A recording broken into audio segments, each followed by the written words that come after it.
Bonjour les amis, une nouvelle vidéo aujourd'hui qui va parler de quoi? Qui va parler de pas mal de choses. Elle sera un peu moins technique et donc je vais en profiter pour revenir un peu sur le positionnement de cette chaîne et puis donner 2 ou 3 infos sur moi sans trop en dire. Peut-être qu'une FAQ pour les 10 000 abonnés viendra plus tard. Je vais parler quand même aussi de grosses news, puisque la PS5, on a appris quelque chose d'assez extraordinaire. C'est que peut-être que le 13 juillet, on aurait l'annonce les précommandes. Donc finalement, l'annonce de la sortie et du prix. Ce qui va peut-être, par rapport à Xbox, on va dire à Microsoft, Microsoft qui doit annoncer également en juillet, vous savez le 20 juillet normalement, il y a l'Inside, qu'est-ce qu'ils vont faire? Est-ce qu'ils vont précipiter la chose? Est-ce qu'ils vont quand même dévoiler la console et le prix de la console en août comme on tout laisse supposer? On va discuter de tout ça. On va discuter également de l'achat de consoles. Est-ce qu'il faut l'acheter tout de suite par rapport à ma précédente vidéo? Est-ce qu'il faut prendre la garantie de 5 ans? Bon, je vais vous dire ce que j'en pense. On va également parler des jeux les plus chers, qui sont un peu plus chers. Et oui, il y a une annonce comme quoi les jeux seraient un peu plus chers sur la nouvelle génération, sur la next-gen. Est-ce que c'est normal ou pas? Et pour finir, je parlerai peut-être un petit peu aussi de Last of Us 2. Et aussi, j'en profiterai pour toucher aussi un petit mot sur Ubisoft. Et oui, Ubisoft, avec ses révélations de harcèlement sexuel et d'agression sexuelle. Et la réaction du président de Ubisoft, le PDG Yves Guillemot. A tout de suite.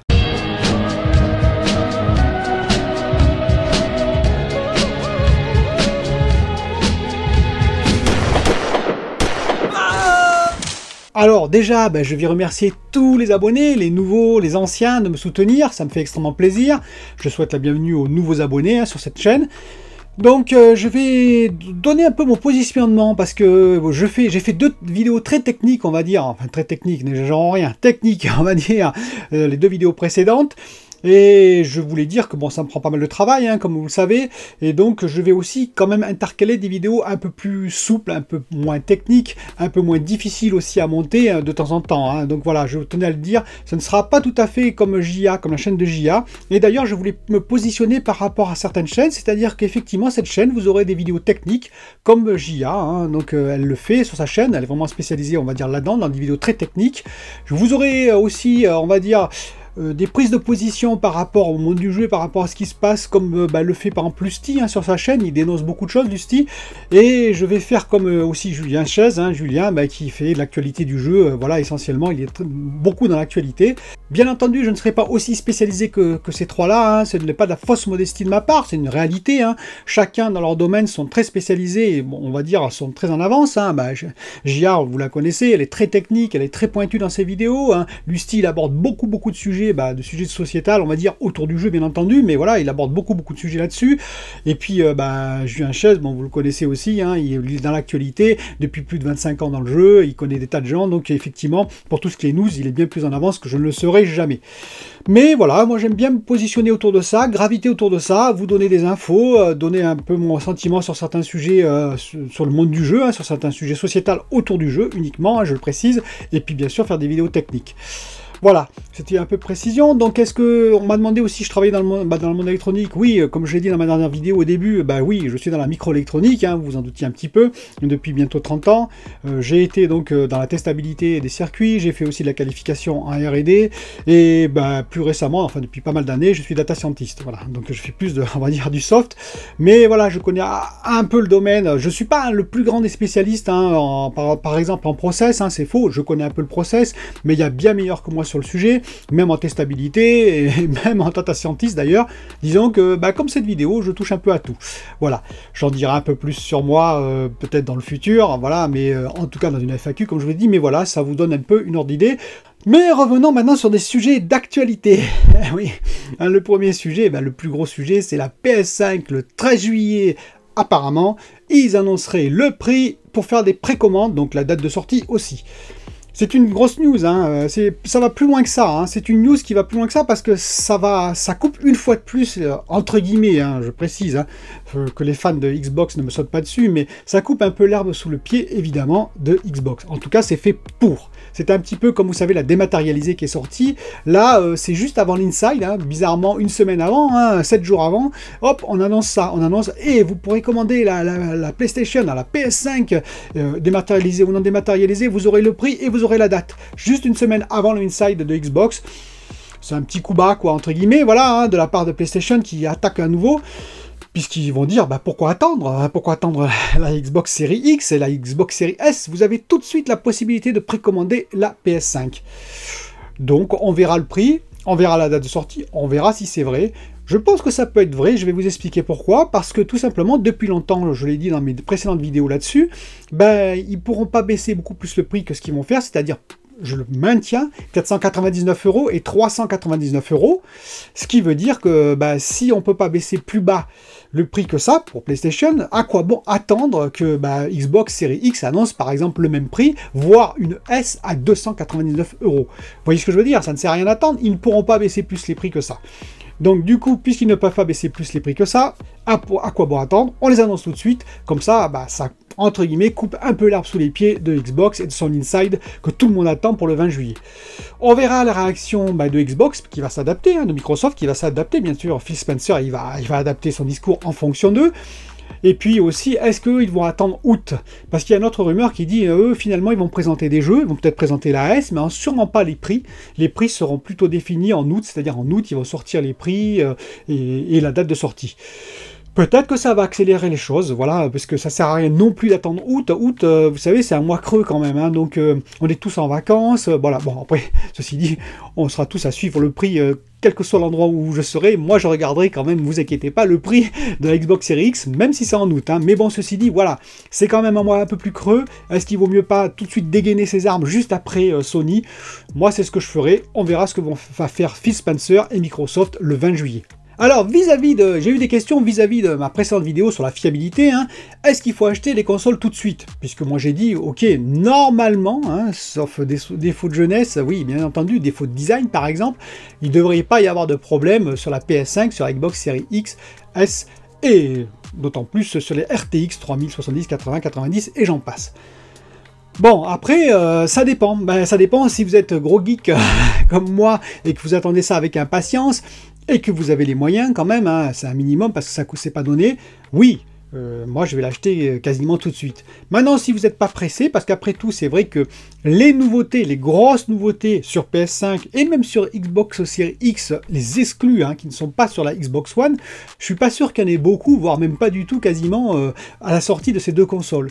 Donc finalement, oui, vous pouvez peut-être attendre 3, 4, 5, 6 mois, on va dire que tout ça se soit déterminé pour voir un peu ce qui s'est passé, pour voir qu'effectivement il n'y a pas eu de problème, et prendre, on va dire, entre guillemets, la deuxième série, hein, qui sera la même, mais on va dire peut-être avec des tout petits correctifs, ce qui vous éviterait peut-être des problèmes. Voilà, moi je m'engage pas beaucoup là-dessus, je veux dire, moi je vais l'acheter tout de suite, mais je veux pas vous dire achetez-la, et puis hop, vous ferez partie peut-être des 100 ou des 1000 ppm à tomber en panne, et alors là vous allez revenir, vous allez m'engueuler. Donc, donc voilà, oui, il y a toujours des risques. Je pense qu'ils sont mesurés, je pense qu'ils sont contrôlés, mais effectivement, il y a des risques. Donc ça dépend de votre degré d'impatience, je dirais. Est-ce qu'il faut prendre, on m'a dit aussi, la garantie 5 ans? Alors là, je vais m'engager un peu plus, je dirais non. Voilà, moi je vous le dis franchement, alors je suis d'autant plus mal placé de dire ça que par exemple pour ma télévision, une Sony, hein, donc une 1080p, une Full HD, j'ai pris la garantie 5 ans, vous voyez, j'étais un peu frileux. Et bon, voilà, elle a maintenant 12 ans, elle n'est jamais tombée en panne. Vous voyez, donc il y a beaucoup d'appareils électroniques, toutes mes PlayStation, les Xbox, tout ça, il n'y a rien qui est tombé en panne. L'électronique, ça tient quand même très très bien. Vous pouvez avoir des défauts de jeunesse, comme j'ai expliqué, mais après 2 ans, puisque la garantie c'est 2 ans, hein, les pannes, c'est quand même relativement rare. C'est plus souvent dans la mécanique. Par exemple, sur la vaisselle, lave-linge, oui, là je vous conseille, surtout si vous l'utilisez beaucoup. Parce que là aussi, ça dépend du nombre d'utilisation, du nombre d'heures d'utilisation que vous faites. Si vous êtes une grande famille et que vous l'utilisez souvent, moi je vous prendrai la garantie 5 ans sur un lave-linge ou un lave-vaisselle. Si par contre vous l'utilisez une fois par semaine, là non, ça sert à rien. Donc vous voyez, ça dépend du nombre d'utilisations que vous faites, si c'est une très très forte utilisation, et si c'est plutôt mécanique.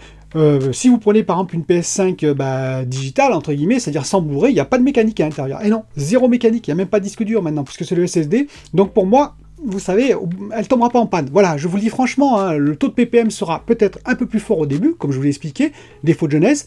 Par contre, toute la courbe droite, comme je vous avais expliqué, la ligne productive, elle sera très faible. Alors, il peut arriver quand même je précise qu'en process, il y ait sur certains lots, hein, donc les lots de 25 UFR, donc un certain nombre de puces, un petit problème, voilà, un petit problème de process qui est guéri, hein, qui est corrigé après, mais qui peut engendrer effectivement des phénomènes de fiabilité sur une petite série de production de consoles. Ça peut arriver, donc ça oui.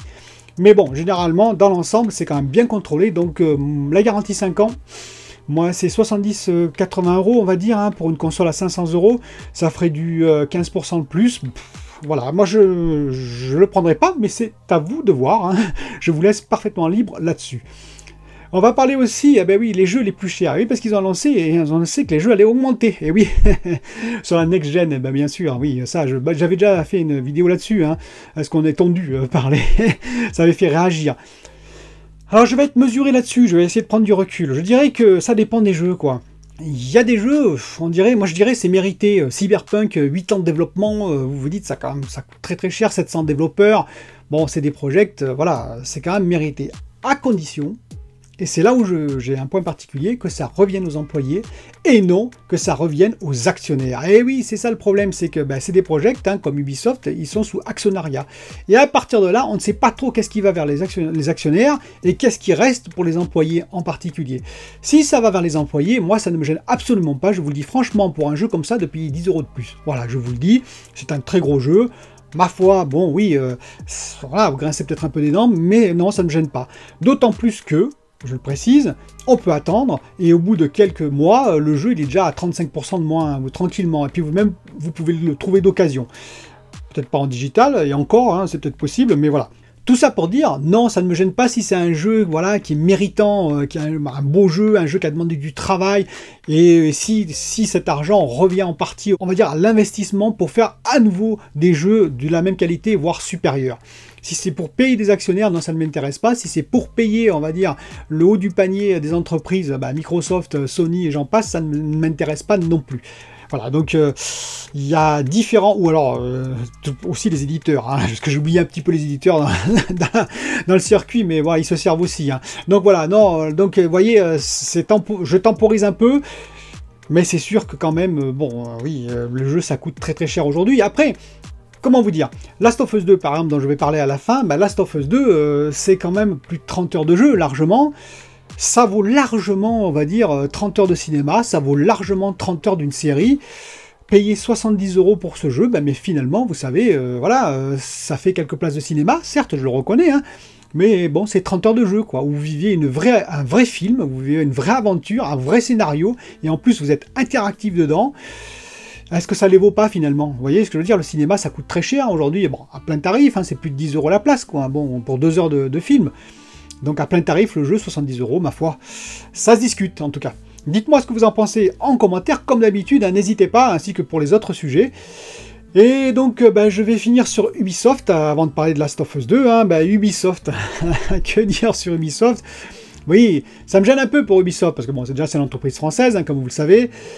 Et puis c'était une entreprise qui se targuait quand même de ne pas faire le phénomène crunch, vous savez, le phénomène, on va dire, de stress pour les employés, d'abus horaires pour les employés, qui en faisait le minimum par rapport à d'autres sociétés, même CD Projekt a été épinglé là-dessus sur Cyberpunk.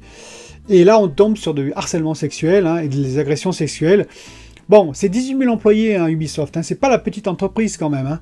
Donc, Yves Guillemot, il a remis les pendules à l'heure. J'espère que son discours n'est pas qu'un discours, hein, qui va bien sûr faire redescendre ça vers tous les RH et vers tous les chefs de service, de façon à un peu plus, on va dire, cadrer tout ça.